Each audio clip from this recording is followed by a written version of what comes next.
Welcome to the news with history in mind. The news segment bringing you the latest on the global stage. I am Jenny, an AI avatar, selected by the editor of this channel to be your host on History in Mind. Our main topics for today. Japanese Prime Minister Kishida wary of joint Chinese-Russian bomber flights near Japan.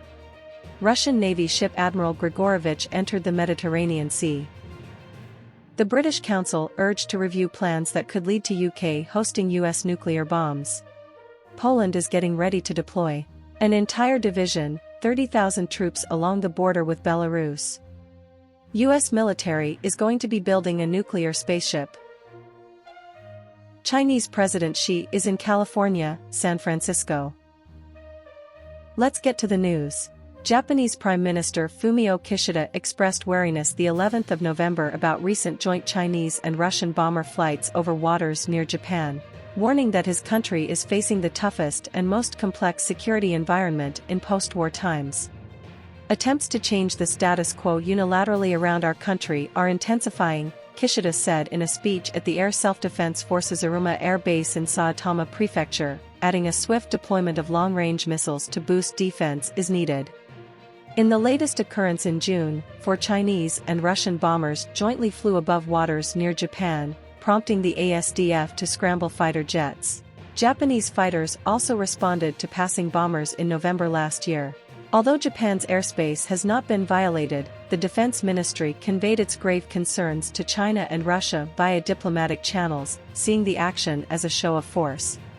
Kishida also noted Japan's decision to update its key defense documents last year and acquire counterstrike capabilities, or the ability to hit enemy bases should the need arise.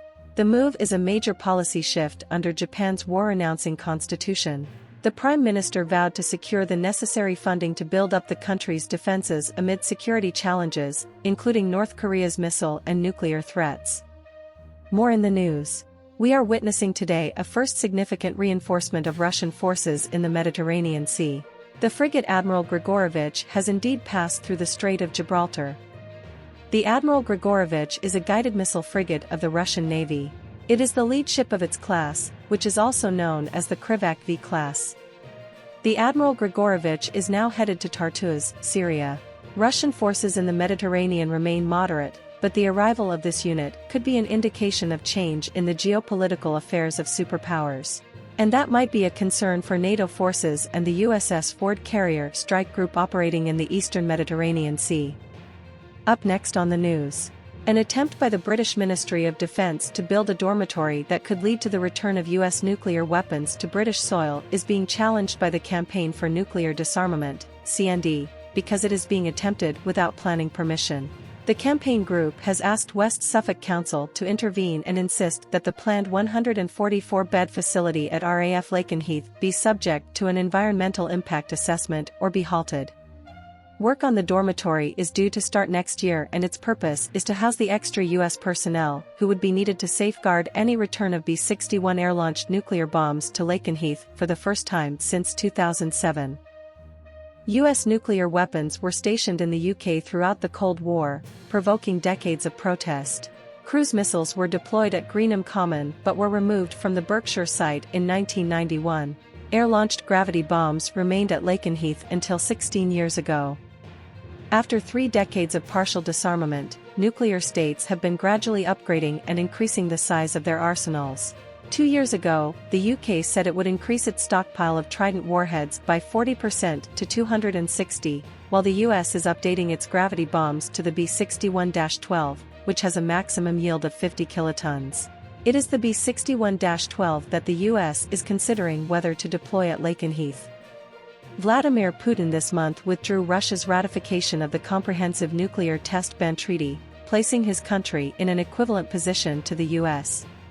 The British Ministry of Defence position is that it believes the proposed dormitory at Lakenheath does not need planning permission because the Crown has permitted development rights and so the work can continue without public consultation. CND argues that it is not the Crown that is undertaking the development but the USAF, using a $50 million budget allocation granted by Congress, and that the environmental impact assessment cannot be sidestepped. If the Council declines to intervene, CND is likely to go to the courts and seek a judicial review of its decision. The battle over the dormitory is thought to be the only way to start a public consultation of the plans, as storing nuclear weapons at Lakenheath is not itself a planning issue. Also in the news, Poland has deployed a new tank battalion as part of the 1st Infantry Division in the village of Żartodziej near the Belarusian border.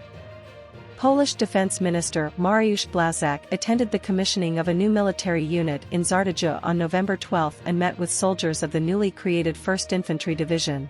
A container town has been set up in the village, and a permanent infrastructure is planned to be built in the coming years.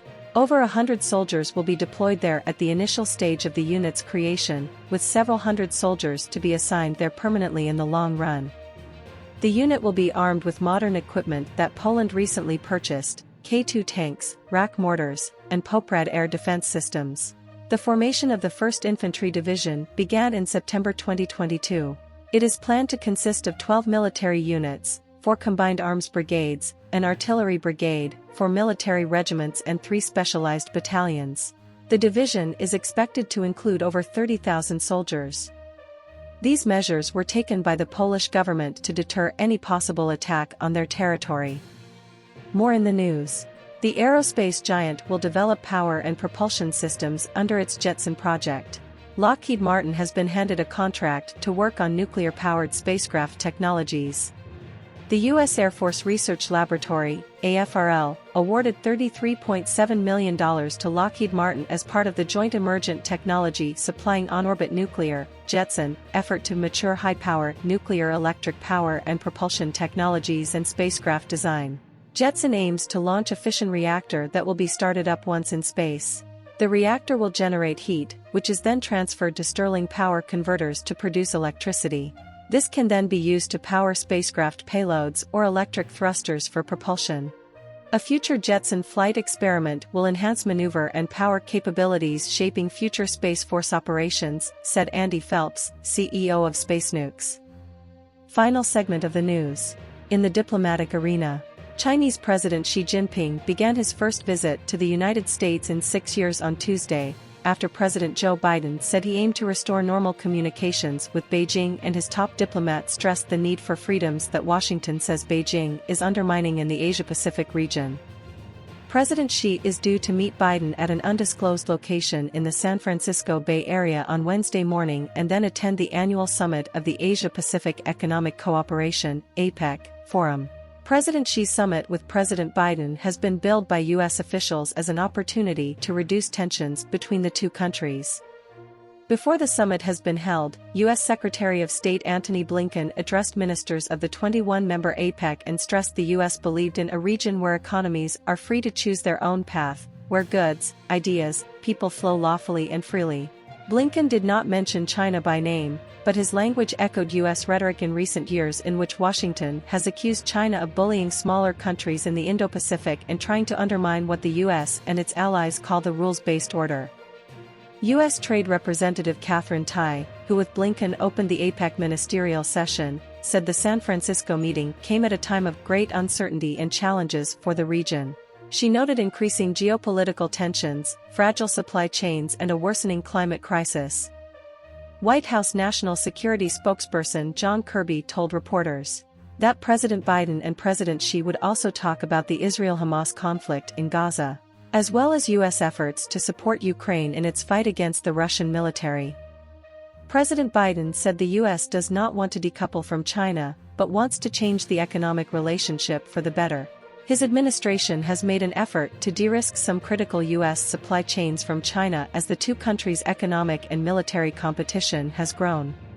During the APEC summit, President Xi sought to entice foreign investment to counter his country's recent struggles. And also for that reason channels were made with top U.S. business executives. For American businesses, it will be a chance to hear directly from China's leader as they search for ways to navigate that country's economic slowdown. Thank you for watching. This was Jenny AI with history in mind.